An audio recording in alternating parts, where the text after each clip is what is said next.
요한복음 4장 4절부터 10절까지 읽겠습니다. 요한복음 4장 4절부터 10절까지입니다. 제가 가진 성경으로 신약성경 147페이지입니다. 147쪽 요한복음 4장 4절부터 10절까지입니다. 찾으셨으면 우리 같이 읽겠습니다. 같이. 아까 찬양할 때는 카메라 보기 되게 민망한데 지금은 카메라 봐도 괜찮겠네요. 자, 우리 요 치울까요? 네네. 네. 같이 읽겠습니다. 준비 시작. 사마리아를 통과하여야 하겠는지라. 사마리아에 있는 수가라 하는 동네에 이르시니 야곱이 그 아들 요셉에게 준 땅이 가깝고 거기 또 야곱의 우물이 있더라. 예수께서 길 가시다가 피곤하여 우물 곁에 그대로 앉으시니 때가 6시쯤 되었더라. 사마리아 한 여자 한 사람이 물을 기르러 왔음에 예수께서 물을 좀 달라 하시니 이는 제자들이 먹을 것을 사러 그 동네에 들어갔음이러라. 사마리아 여자가 이르되 당신은 유대인으로서 어찌하여 사마리아 여자인 나에게 물을 달라 하나이까 하니 이는 유대인이 사마리아인과 상종하지 아니함이러라. 예수께서 대답하여 이르시되 내가 만일 하나님의 선물과 또 내게 물 좀 달라 하는 이가 누구인 줄 알았더라면 내가 그에게 구하였을 것이요 그가 생수를 내게 주었으리라. 아멘. 네, 우리 처음 예배긴 하지만 저희 그 찬양 예배 앞으로도 대면이 돼도 할 예배, 요 예배 그 우물가 워십입니다. 우물가 워십. 이게 우물가 워십이라고 하는 요 말씀에 담임 목사님은 이렇게 우물에 대한 또 다른 얘기를 하셨지만 저는 요 우물가, 요 여인에 대한 얼마 전부터 요 찬양이 저한테 계속 이렇게 좀 읊조려져가지고 요 찬양에 맞게 우물가 워십 목사님 얼추 마음 맞춰서 이렇게 이름을 줬는데 오늘 그에 좀 이렇게 맞는 말씀을 함께 나누도록 하겠습니다. 왜냐하면 요 말씀이 또 어떻게 보면 우리 요 예배의 좀 중심이 되기 때문에 또 중심의 그 모습이기 때문에 요 말씀을 한번 나누고 앞으로도 이 예배를 좀 사모하는 마음 가졌으면 좋겠습니다. 찬양을 무려 32분 했습니다. 네, 32분 했습니다. 네, 하는 사람은 모르지만 이렇게 핸드폰을 보시거나 TV를 보시면 힘들 수도 있습니다. 근데 요렇게 찬양을 안 하면 언제 또 찬양할지 몰라서 그냥 찬양을 계속 하겠습니다. 나중에 힘드시더라도 이렇게 꼭 계속 찬양했으면 좋겠습니다. 네, 우리 그러면 말씀을 나누도록 하죠.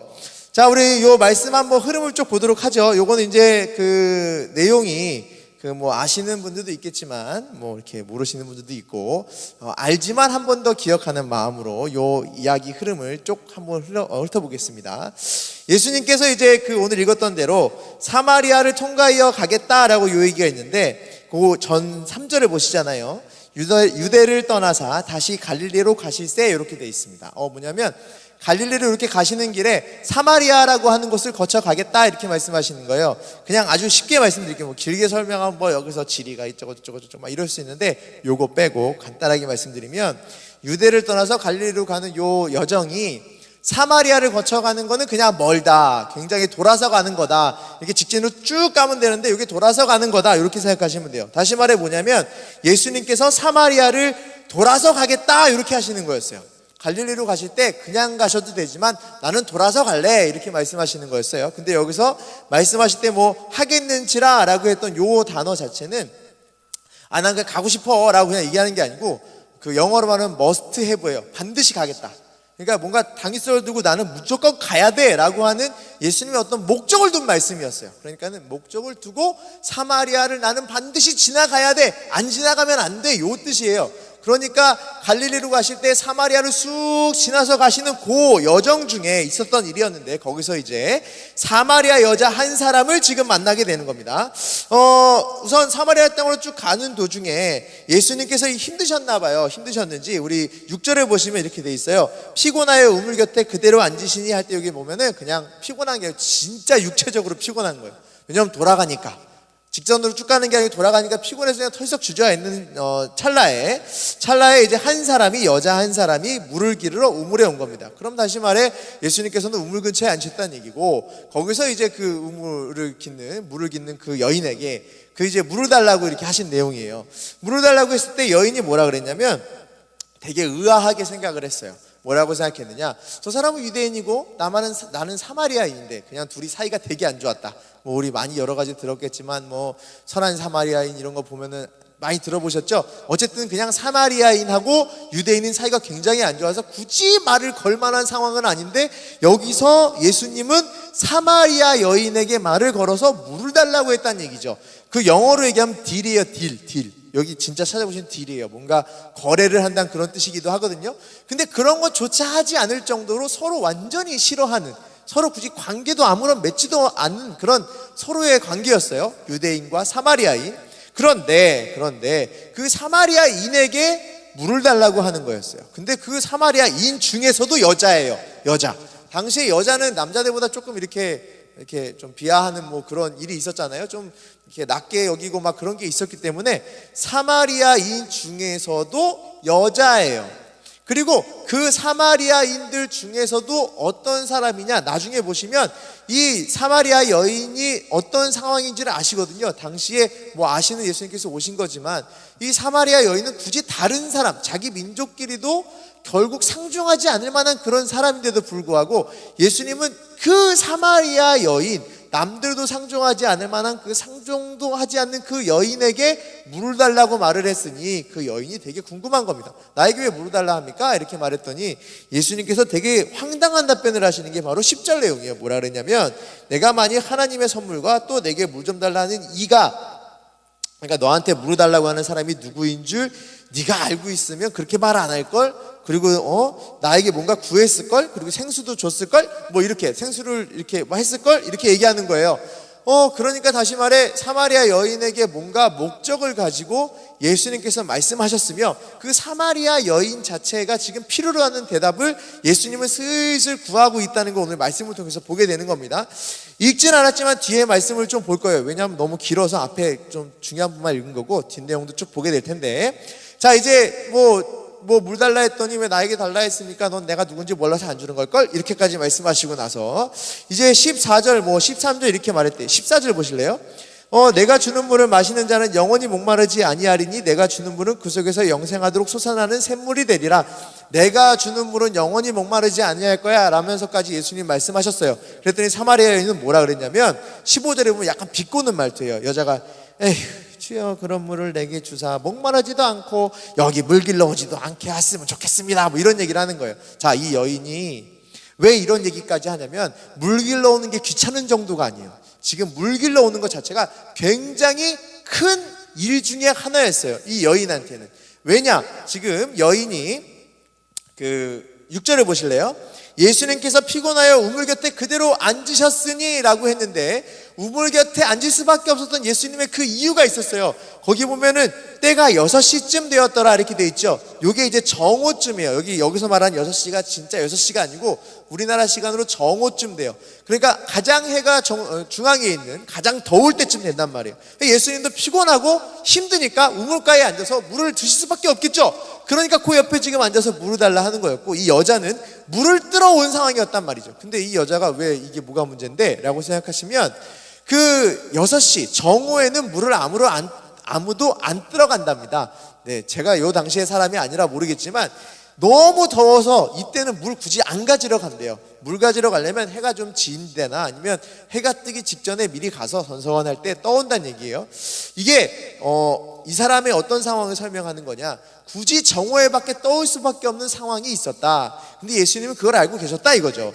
이 사마리아 여인은 다른 사람들하고 같이 물을 뜰 수 없는, 다른 사람들하고 동시간대에 물을 뜰 수 없는 그 상황이었어요. 어떤 상황이었느냐? 우리 아시다시피 뒤에 예수님께서 말씀하실 때 네 남편 데리고 와라. 네 남편이 5이 있었으니 그 중에 진짜 남편이 누구냐? 뭐 저는 남편이 없습니다. 네 말이 옳도다. 이런 거 나오잖아요. 예수님은 지금 요 사마리아 여인의 상황을 봤을 때 사마리아 여인은 당시에 다른 사람들과 섞여서 물을 떠올 수 있을 만한 사건이 그 상황이 아니었다는 걸 예수님은 알고 계셨고, 이 여인도 이 6시쯤 가장 더울 때 물을 떠오는 것만으로도 이 사마리아 여인은 다른 사람과 어울릴 수 없는 상황이구나 라는 걸 유추할 수 있다는 얘기죠. 사마리아 여인은 우리 그 우물가, 옛날에 뭐 개울가 보시면 이런 거 있죠. 그 막 빨래하고 막 그림에도 그런 거 사진도 있잖아요. 막 냇가에서 막 옛날 영상 보면 막 이렇게 빨래하고 막 이렇게 막 방망이로 두들기고 막 우물가에서 물 들어가고 사람들끼리 막 네 남편이 어떻네, 막 우리 자식이 어떻네 이런 얘기 막 하잖아요. 그러니까 여기서 우물에 대해서 이렇게까지 얘기를 해요. 어떤 분이 뭐라 그러냐면 요 우물은 사람들과 사람들끼리 소통하는 장소다. 소통하고 서로가 잘 알 수 있는 그 상황인데 이 여인이 왜 여기서 피할 수밖에 없었느냐, 남들이 가는 시간대에 다 같이 동시간대에 갈 수 없었느냐를 얘기한다면 그때 가면 자기에 대한 치부와 얘기가 다 드러나기 때문에 못 가는 거였고 그 사람들 앞에 부끄러운 존재였기 때문에 못 갔다, 이렇게 볼 수 있는 거예요. 사마리아 여인은 그렇게 다른 사람들과 갈 수 없는 그 정오의 시간에 예수님을 굳이 만나게 된 거고 예수님으로부터 이런 얘기를 딱 듣게 된 거죠. 아, 나한테 물 좀 줘라, 물 좀 줬으면 좋겠다. 넌 내가 누군지 모르기 때문에 그렇게 쉽게 준다는 말을 못 하는 거야. 내 물을 먹으면 영원한 생명을 얻을 수 있고 목마르지 아니할 텐데 아이고 주여 나한테 그런 물 좀 줬으면 좋겠습니다. 물기르러 안 왔으면 좋겠거든요. 속으로는 뭐예요? 물기르러 오지 않았으면 좋겠는데 내 상황이 이래서 떠올 때마다 너무나 싫고 혹시라도 사람을 마주칠까 너무 두렵고 사람 마주치는 게 너무나 싫고 이 사람들이 입에 막 오르락내락하기 너무 싫어서 나는 물 들어오기 싫어 죽겠는데 이제 나는 그래 그럼 그런 물 좀 있으면 나 좀 주십시오 라고 지금 얘기하고 있는 거예요. 자, 그러면 예수님께서 이런 상황을 보시고 나서 뒤에 뭐라 그랬냐면 갑자기 우리가 너무 잘 아는 얘기가 나와요. 사마리아 여인하고 이런 얘기 쭉 대화하는 중에 우리 21절부터 24절까지 보실래요? 여러분이 너무나 잘 아는 얘기 갑자기서 생뚱맞게 툭 튀어나와요. 왜 생뚱맞느냐? 앞뒷말을 맞아보면 아까 10절하고 비슷해요. 물 달라 했더니 넌 내가 누군지 몰라서 선물이 뭔지 몰라서 구하지도 못하고 물도 안 주는 걸걸. 그러고 나서 뒤에 가서 뭐라 한다면 예배에 대한 얘기를 갑자기 얘기를 해요. 물론 예배에 대한 얘기를 사마리아 여인이 물어보긴 했지만 여기서 뭐라 그랬냐면 갑자기 24절에 예배에 대한 정리가 쭉 돼요. 우리 잘 알고 있는 내용입니다. 하나님은 여기시니 예배하는 자가 영과 진리로 예배할지니라. 다 아시죠? 우리 옛날에 뭐라고 배웠죠? 하나님은 여기시니 예배하는 자가 신령과 진정으로 예배할지니라. 이렇게 외웠죠? 기억나시나요? 다 그렇게 아마 외우고 있을 텐데 지금 영과 진리라고 이렇게 바뀌었단 말이에요. 자, 그러면 이 말씀을 하시고 나서 갑자기 여자의 태도가 확 바뀌게 되죠. 자, 그럼 이제 이 말씀이 우리에게 주시는 의미가 무엇이냐, 하나님이 이 말씀을 통해서 우리에게 하시는 하나님의 그 깊은 뜻이 무엇이냐, 이걸 한번 알아보게 될 텐데, 자, 성경 덮지 마시고 오늘 말씀을 쭉 보도록 하겠습니다. 우물가는 아까 어떤 곳이라 그랬죠? 모든 사람들이 일상을 다 누릴 수 있고 함께 할 수도 있으며 자기가 반드시 가야 하는 곳, 자기가 반드시 그곳에서 우물을 떠야 하는 곳이라고 아까 말씀을 드렸어요. 저는 이걸 우리한테 이렇게 전복했으면 좋겠습니다. 우리 삶의 가장 중요한 장소, 우리 삶의 가장 빠지면 안 될 장소, 직장, 그리고 가정, 그리고 교회 공동체 또는 어떤 사람들과의 공동체, 내가 절대로 빠질 수 없는 어떠한 곳, 어떠한 행위를 해야 되는 곳, 반드시 피할 수 없는 어떤 것, 이건 내가 가기 싫어도 반드시 해야 하는 상황, 이것들을 이 우물이라고 표현하고 싶어요. 저에게 있어서의 우물은 뭐가 있을까요? 가정도 있을 수 있고요, 그리고 사역지가 될 수도 있고요, 그리고 다른 사람들과 함께 있는 공동체가 될 수도 있습니다. 여러분 집에서 아이를 돌아보는 가정이 될 수도 있고 또 다른 어떠한 곳이 될 수도 있어요. 그런데 왜 우물과 비유한다면 이 우물 속에서 지금 가장 일상을 누려야 되고 사람들과 함께 즐겨야 하며 사람들과 함께 자기의 소통이 있어야 되며 기쁨이 있어야 돼. 생명의 물을 뜨는데 그 기쁨의 그 순간, 오늘 하루 이 물을 뜨면 내가 이 물을 위해서 우리 가족들이 같이 물을 마시게 되고 음식을 하게 되고 씻게 되고 같이 있을 그 놀라운 일의 기쁨의 순간에 이 여인은 어떻게 됐어요? 함께 하지 못했어요. 왜? 이곳에 가면 자기 치부가 드러나고 자기의 부끄러운 모습이 드러난다는 얘기예요. 그럼 우리의 삶 속에서 둘러보죠. 가정에서 여기는 놓칠 수가 없어요. 내가 가지고 있는 가정, 내가 하고 있는 직장 생활, 내가 하고 있는 학교 생활, 내가 하고 있는 어떤 공동체의 생활 속에서 피할 수 없어요. 난 반드시 그곳에 가야 돼요. 그곳에 안 가면 안 돼요. 근데 그곳에 있는 동안에 너무나 불편하고 괴로워요. 내가 가는 동안 내 부끄러운 모습이 계속 드러나요. 어머니들 대표적인 게 뭔지 아세요? 애들 막 혼내고 나서, 요즘 코로나 때문에 집에서 애 보시기 힘드시죠? 두 가지 부류가 생겨요. 애하고 사이가 되게 좋아지거나 애하고 사이가 되게 나빠지거나. 애들을 혼내고 나면 모든 대부분의 부모는 자책감을 느껴요. 내가 부족한가? 내가 잘못하고 있나? 내가 뭔가 잘못하고 있는 거 아닌가? 직장 생활에서 어떤 상사분이 있어요. 직장 부하한테 막 뭐라 그랬어요. 막 직원한테 뭐라 그랬어요. 그러고 나면 후에 내가 잘못했나? 뭐가 했나? 난 여기서 떠나면 안 되는데, 난 이 가정에서 떠날 수가 없는데, 난 이 엄마라고 하는 자리를 벗을 수가 없는데, 이 아빠라고 하는 자리를 벗을 수가 없는데, 나는 여기서 반드시 살아야 되는데, 거기만 가면 친구가 막 드러나요. 그래서 그곳에 있는 게 가끔 즐겁지가 않아요. 힘들지가 않아요. 가고 싶지가 않아요. 모든 게 다 힘들어요. 그냥 막 주저앉고 싶어요. 막 안 하고 싶어요. 그래서 이런 말이 똑같이 하죠. 15절에 아까 뭐라 그랬습니까? 그런 물을 내게 주사 목마르지도 않고 여기 물길로 안 왔으면 좋겠습니다. 다시 말해 뭐예요? 나는 제발 이런 고통과 힘든 게 다 없이 그냥 예수 믿었으면 안 힘들고, 교회 다니면 안 괴롭고, 안 피곤하고, 뭐 복잡한 일 안 생기고, 자녀하고 사이 다 좋아지면 좋겠고, 교회에다가 뭐 얘기하는지 아세요? 왜 애들한테 신앙교육을 제대로 시켜서 부모한테 순종하게 하시고, 무슨 우리가 애들 뭐 훈육하고 가르치는 무슨 뭐 군대 같은 데입니까? 아니에요. 모든 부모들이 보면 그것 때문에 다 괴로워요. 애들만 보면 피하고 싶고 뭐하고 싶고. 아니 그럼 교회 다니고 예수 믿으면서 다 해결되면 되지 왜 해결 안 돼요? 막 나 이거 교회 다니면서 난 제발 좀 가족에서 싸움이 없었으면 좋겠다. 난 제발 좀 우리 집안에 믿는 사람이 다 생겨가지고 내 교회 생활하고 신앙생활에 내 방해 좀 안 했으면 좋겠다. 내 직장 생사들이 다 모두 교회 다녀가지고 제발 나 교회 다니는데 방해 좀 안 했으면 좋겠다. 제발 주일 좀 지키게 도와줬으면 좋겠다. 이 상황 다 싫어요. 난 지금 이 우물에 피하는 이 여인처럼 나도 지금 반드시 해야 되는 이 상황이 왜 이렇게 괴로운지 모르겠어요. 그냥 내가 예수님 믿으면 다 해결됐으면 좋겠어요. 이 우물가 여인하고 똑같은 마음이에요. 여기에만 있으면 다 드러나요. 여기에만 있으면 다 표현돼요. 여기 있으면 내가 있으면 내 모습에 부끄러운 게 다 드러나요. 그런 중에 예수님이 하신 말씀을 볼래요?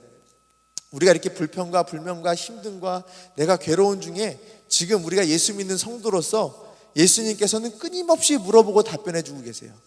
끊임없이 우리에게 질문을 주고 끊임없이 우리에게 어떠한 행동을 주시거든요. 말씀을 통해서 분명히 우리에게 야, 너 지금 물 먹어라, 지금 밥 먹어라, 이게 아니라 말씀을 통해서 우리에게 주시는 하나님이 주시는 여러 가지 답변들이 있어요. 근데 그거에 답변하지는 못한 채 우리가 맨날 우리의 불평들만 막 하고 있다는 얘기죠. 그럼 예수님께서는 똑같은 말씀만 계속 하세요. 우물가에 주저앉아서 오늘도 물 들어왔네. 아유 이것 때문에 힘들어 죽겠네. 아유 또 사람 만나는 거 아니야. 내가 이거 자녀하고 또 어떻게 하면 좋겠지. 이런 순간에 예수님은 매번 오시면서 똑같은 질문을 하십니다. 뭐라고 하시냐고요? 네가 만일 누군지를 알았으면, 네가 만일 내가 누군지를 알았으면 넌 지금 나한테 물도 주고 나한테 뭔가 구했을걸, 나한테 뭔가 원한다고 말했을걸, 이렇게 말씀하고 계신단 말이에요. 자, 그럼 여기서 한번 역추적을 해보죠. 사마리아 여인이 불평이 더 늘어났고 나 이것 좀 안 했으면 좋겠습니다 라고 말한 이유가 누구를 몰라봤기 때문이에요? 예수님을 몰라봤기 때문이에요. 우리가 우리 삶 속에서 반드시 해야 될 어떤 공동체의 순간이든지 어떤 삶의 모습이든지 가정에서든지 회사에서든지 우리의 가장 큰 문제, 신앙생활의 가장 큰 어려움, 우리가 이것 안 하고 싶고 포기하고 싶고 놓고 싶고 그만하고 싶고 해야는 하는데 못하는 가장 큰 이유가 뭐라고요? 예수님이 누군지 못 알아봐서 그래요. 하나님이 누군지 못 알아봐서 그래요. 오늘 말씀의 가장 큰 핵심은 이거예요. 내가 하나님을 모르면 생기는 문제들 때문에 이런 답들이 나오고 내 삶 속에 문제가 계속 생기는 거예요. 하나님이 누군지 모르고 예수님이 누군지 모르기 때문에 내 삶에서 계속 좌절하고 주저앉고 그냥 내가 자꾸 포기하게 되는 거고 내 자책감만 생기는 거예요. 누구든 피하게 되고 안 하게 되고 안 하고 싶어지는 이유가 예수님이 누군지 몰라서 그렇다는 얘기예요. 에이, 나 하나님 다 아는데, 예수님 다 아는데. 과연 그럴까요? 우리 삶의 가장 큰 핵심은 이거예요. 내가 예수님이 누군지 아는 거, 하나님이 누군지 아는 거. 이게 정말 중요한 성도들의 핵심 생활 기준입니다. 아까 맨 처음에 말씀드렸어요. 예수님께서는 반드시 사마리아를 통과해서 가겠다. 남들이 굳이 안 가지만, 남들이 인정 안 하지만 나는 반드시 이 길을 돌아서라도 가야겠다. 누굴 만나서 위해서일까요? 지금 사마리아 여인이었어요. 예수님께서는, 또 하나님께서는 우리를 반드시 구원하시려고, 또 우리를 위한 약속을 반드시 이루시기 위해서 예수님을 이 땅에 보내시고 우리의 죄를 위해서 대신 돌아가시게 하셨으며 부활하게 하셨습니다. 다 믿으시죠? must have, 반드시 그 일이 우리 때문에 일어났어요.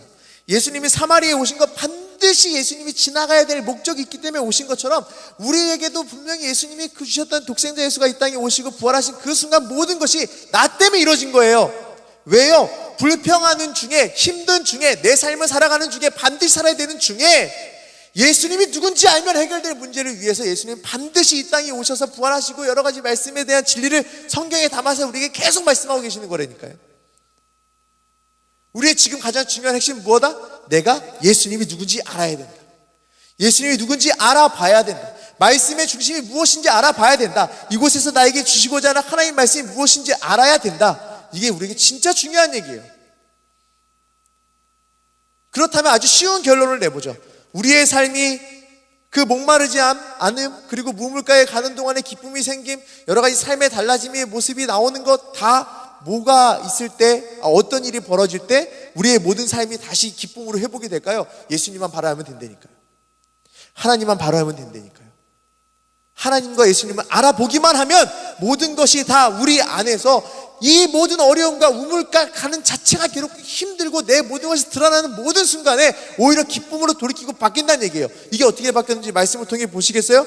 그 여인이 우리 읽진 않았지만 뒷절로 쭉 보겠습니다. 28절부터 볼까요? 여자가 물동이를 버려두고 동네로 들어가서 사람들에게 이르되 내가 행한 모든 일을 내게 말한 사람을 와서 보라, 그리스도가 아니냐 나오죠. 자, 사마리아 여인이 어떻게 변했어요? 처음에 숨고 안 보이는 데 가고 불평하고 이해하지 못하고 인정하지 못했던 그 모든 삶 가운데서 180도 바뀌었어요. 누구를 찾아갔어요? 그동안 피했던 사람들에게 갔어요. 어떻게 했어요? 숨어서 말 못했던 걸 사람들한테 얘기했어요. 왜? 그가 누구를 알아봤기에? 예수님을 알아봤기에. 그럼 우리의 삶에서 똑같은 거예요. 삶에 목마르고 하기 싫고 막 괴롭고 반드시 해야 되는데 어렵고 힘든 모든 순간 가운데 그 가운데 내가 누구를 알아보면 달라져요? 예수 그리스도를 알아보면 된다고요. 근데 뭐가 문제라고요? 내가 예수 그리스도를 못 알아본다고요. 여러분들 삶 가운데서 예수님을 알아봤으면 좋겠습니다. 예수님이 누군지 알았으면 좋겠어요.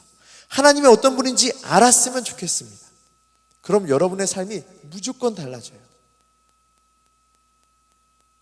이 말을 듣고도 똑같이 지금까지 제가 했던 말을 잘 들어오면 여기까지예요. 막 내가 누군지 알았으면 나에게 구하였을 것이며 선물을 줄 것이며 나는 너에게 반드시 찾아온 그런 예수 그리스도란다. 지금까지 여기가 똑같은 얘기예요. 그런데 여기서 또 건너뛰어서 여러분들이 이렇게 생각할 수 있죠. 그래요, 말씀은 그렇지만 나에게 와닿지도 않네요. 그럼 또 뒤로 돌아가는 거예요. 예수님을 못 알아보니 말씀도 들리지 않고 내 삶의 변화에 대한 기대감도 없어요. 여러분은 여러분의 우물을 포기할 수 없어요. 여러분의 우물을 절대 포기할 수 없습니다. 이 여인에게 있어서 이 우물은 가기 싫어도 정말 힘들어도 가서 떠와야 될 그들의 생활의 가장 중요한 것 중 하나였으니까 절대 포기하지 못할 일들이에요. 여러분들에게도 또 저에게도 절대 포기하지 못할 그 우물이 있잖아요. 그 우물 가운데서 예수 그리스도로 말미암아 진정한 기쁨을 좀 찾았으면 좋겠습니다. 여러분이 가지고 있는 그 우물, 여러분이 속해 있는 그 우물, 여러분이 가지고 있는 모든 우물 가운데서 그저 내가 어떤 사람이 드러나고 들통나는 것에 두려워서 그냥 내가 숨고 내가 그냥 좌절하고만 주저앉아 있는 것만이 아니라 모든 우물 가운데서 예수 그리스도를 바로 알아서 여러분이 이 여인처럼 확 바뀌었으면 좋겠어요. 아이들만 봐도 기쁘고요. 그랬으면 제발 좋겠죠. 아이들만 봐도 기쁘고요. 그 다음에 집에만 들어가면 너무 행복해요. 직장 갈 때마다 너무 행복해요. 꿈 같은 얘기죠. 이거 애들이 학교 가라면 싫어하는 거 똑같은 얘기인데 근데 학교만 가도 너무 기뻐요. 내가 어디만 가고 사람들만 만나도 너무 기뻐요. 왜? 하나님이 누군지를 알고 나니, 예수님이 누군지를 알고 나니 그분 때문에 모든 것이 기뻐요. 내 삶에 속한 모든 것이 기쁘다는 얘기예요. 오늘 우리 찬양했습니다. 앞에 뭐라 그랬죠? 아무것도 두려워하지 말라, 찬양 하나님이시여, 다 찬양했어요. 거기서는 막 뜨겁고 와닿아요. 두려워하지 말고 걱정하지 말고 무서워하지 말고 그래야 된다고 마음속으로 뜨거워요. 찬양할 때 그러고 내 그냥 감정에 복받치듯 그렇게 얘기를 하고, 그리고 나중에 말씀을 통해서 내가 누군지를 알았더라면, 그러면 에휴, 내가 나에게만 있으면 영원히 목마르지 않고 샘물이 나온다. 에휴, 그러지 맙시다. 여러분, 오늘 예배를 이렇게 저희가 준비했던 이유는 우린 청년부가 존재하고 우리 셀이 존재하고 우리의 젊은 세대가 예배를 드려야 되는 이런 예배가 존재합니다. 그냥 목사가 새로 왔으니 예배도 만들고 뭐도 하고 온라인이니까 이게 아니에요. 저는 우리 세대를 보면서 가장 많이 느끼고 아픔이 느껴지는 게 뭐냐면, 우리는 우물가 안에서 고민하는 것으로만 생각을 해요. 그리고 교회에 와서 털어놓을 생각만 해요. 여러분이 가지고 있는 우물가 내에서 여러분의 생명의 모든 것을, 생명을 유지할 수 있는 모든 그 우물가에서 여러분이 기쁨을 느껴야 되는데, 여기는 괴로움을 느끼고 여기는 힘듦을 느끼고 여기서는 기뻐할 수 없는 곳, 그저 교회 오면 털고 나가고 다시 일상으로 들어가면 또 괴롭고 교회 와서 털고 나가고 또 이런 일상 반복하지 마시고, 여러분이 가지고 있는 모든 우물가에서 기쁨이 되고 성령 하나님과 예수 그리스도 인도하심으로 나는 정말 기뻐할 수밖에 없으며 영원히 목마르지 않는 그런 하나님의 자녀이구나라고 하는 걸 고백하는 걸, 그걸 모두 느끼기 위해서 예배를 만들고 예배를 함께 하려는 것 뿐이에요. 여러분이 여기서 오늘 예배를 드리고 저 목사는 왜 이렇게 말이 빨라, 뭐라 그러면 하도 못 듣겠어, 우리하고 맞지도 않고, 그러지 마세요. 제가 하는 말은, 제가 드리는 말씀을, 제가 나누고자 하는 이 모든 말씀 가운데는 제가 뭐 얘기했으니까 내가 이해하고 내가 마음속에 감동받은 거, 이거 감동받은 거 나중에 모두 감동 같이 느끼셔야 됩니다, 이 개념이 아니에요. 우리 안에 주시는 성령 하나님의 음성을 듣는 게 제일 중요합니다. 자, 이제 여기를 좀 보죠. 예수님과 그 대화하던 그 사마리아 여인이 고백을 이렇게 해요. 뭐라고 고백하냐면, 우리 19절 보실까요? 여자가 이르되 주여 내가 보니 선지자로소이다, 이렇게 얘기한단 말이에요. 선지자로소이다 이렇게 얘기하고, 아까 읽었던 우리 29절 내용을 보면 이렇게 하죠. 내가 말한 사람을 와서 보라, 이는 그리스도가 아니냐 하니, 이렇게 얘기하잖아요. 자, 지금 보면 예수님께서 그 사마리아 여인의 상태를 보지도 않고 듣지도 않고 처음 본 사람이 다 알고 다 맞췄다 해서 신기해가지고, 예수님 모든 걸 다 아시는 분이시고 예수님 놀라운 분이신 거야 라면서 이것 때문에 이 여자가 이 선지자다, 그리스도다라고 고백하는 것이 절대로 아닙니다. 예수님은 여기서 신기하게 다 아시는 분을 여기서 얘기하는 게 아니고, 여기서 가장 중요한 게 뭐냐, 아까 읽었던 예배에 대한 얘기라 그랬죠. 하나님은 여기시니 예배하는 자가 영과 진리로 예배할지니라, 요 말씀이 왜 나왔는지 좀 설명해 보면 요 위의 내용이 이해가 돼요. 그 사마리아 여인도 예배를 나름대로 드렸어요.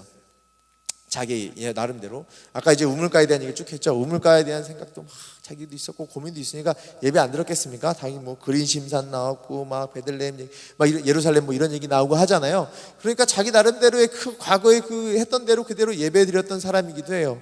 근데 거기서 누가 맞네 틀리네 서로 이런 얘기하고 있었는데, 이것 가지고 지금 예수님께서 뭐라고 하시냐면, 너네가 지금 네가 가지고 있는 모든 어려움과 그 힘듦에 어떻게 해결하기 위해서 예배드리고 그 안에서 뭐를 해나가고 제사를 지내고 하는 것 자체에 그 어떤 것보다 제일 중요한 것부터 가르쳐줄게. 가장 중요한 게 뭐냐면 내가 누군지를 아는 거야. 내가 누군지를 아는 건데, 내가 누군지 아는 방법은 이거밖에 없단다. 24절 말씀이 그거예요.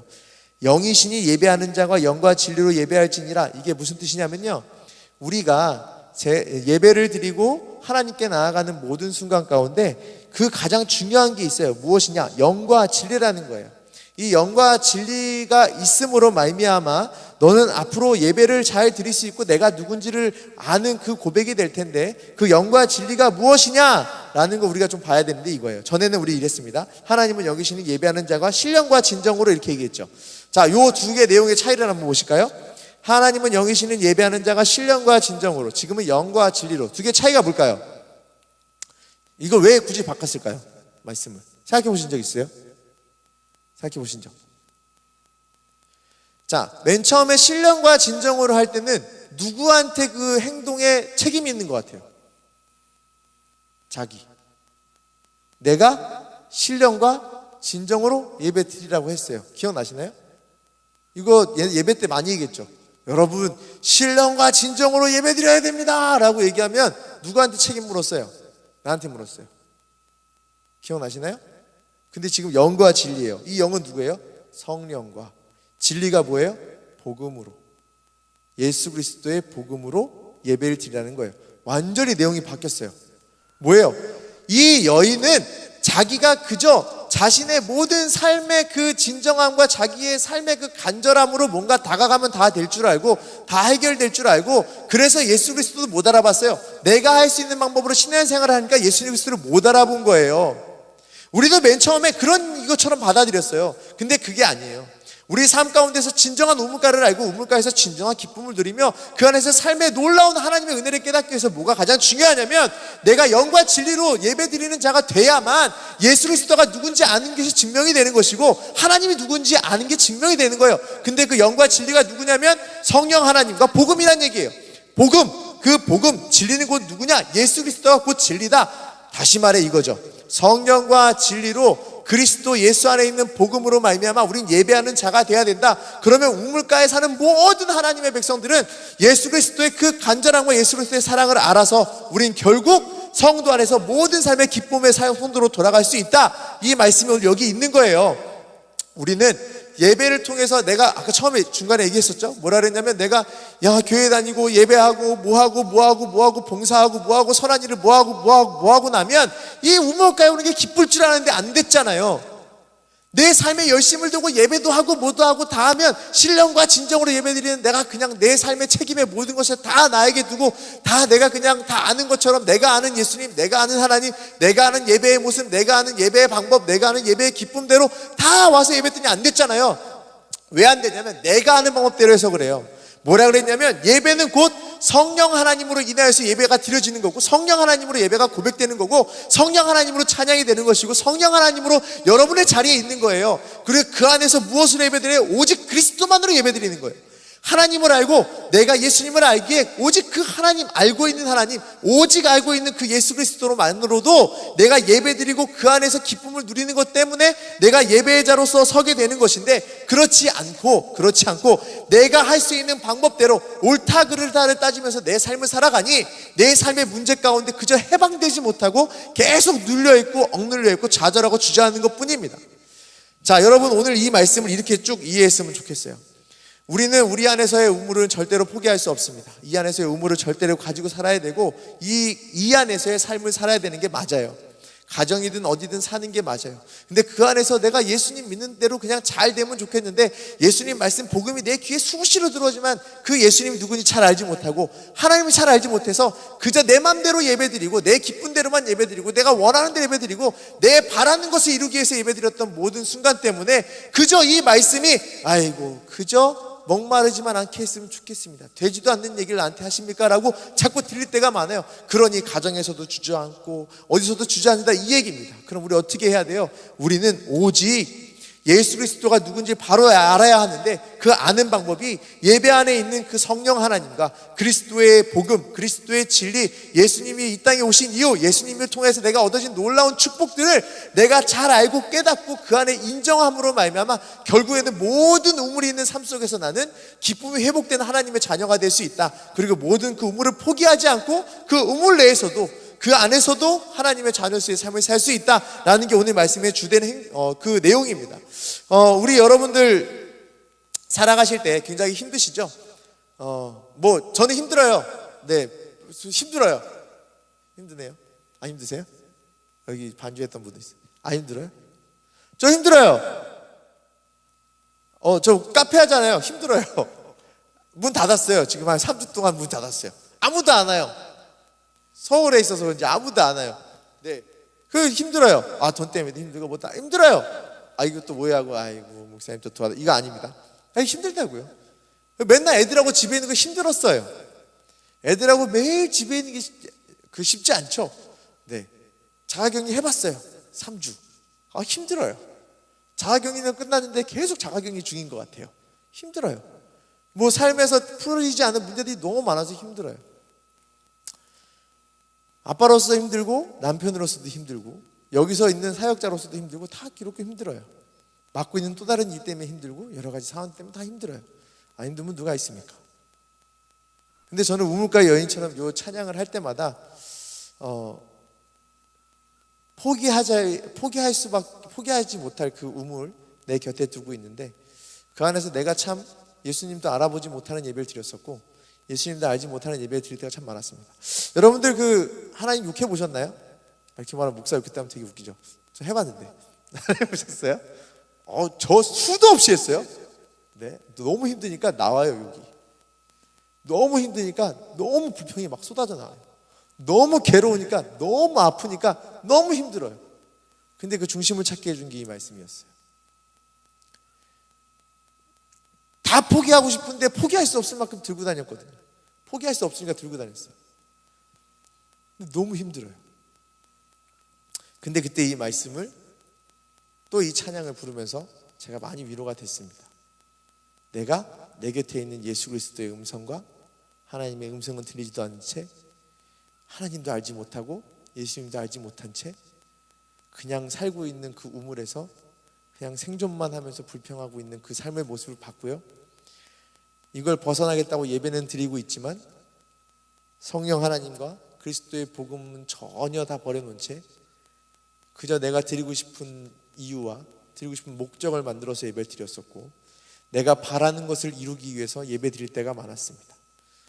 내가 혹시 이걸 안 해서 하나님은 벌을 주시나? 내가 혹시 이걸 안 해서 나한테 혼을 내시는 중인가? 내 멋대로 생각했습니다.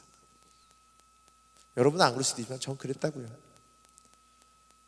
그래서 저는 오늘 이 예배가, 우리 예배가 우물가에서 그저 한숨 쉬며 울고 있는 여러분들에게 위로가 되는 예배가 됐으면 좋겠습니다.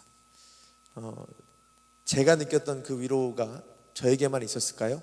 같은 성령 하나님이 여러분에게 다 있기 때문에 예수 그리스도를 알아볼 눈을 성령님이 주실 것이고, 진리가 무엇인지 알게 하는 성령 하나님을 여러분에게 허락하십니다. 그 성령 하나님을 통해서 여러분이 다시 세워지고 다시 기뻐함이 회복되는, 그래서 이 변화된 여인들처럼 어디든지 막 뛰어들어가서 난 전혀 할 수 없는 모든 현실의 삶을 다시금 바꿀 수 있는 이 놀라운 모습을 보면서 바뀌었던 이 여인처럼 내 삶이 같은 장소이지만 달라지고 변해질 수 있는 그런 이들이 여러분에게 있기를 간절히 소망하겠습니다.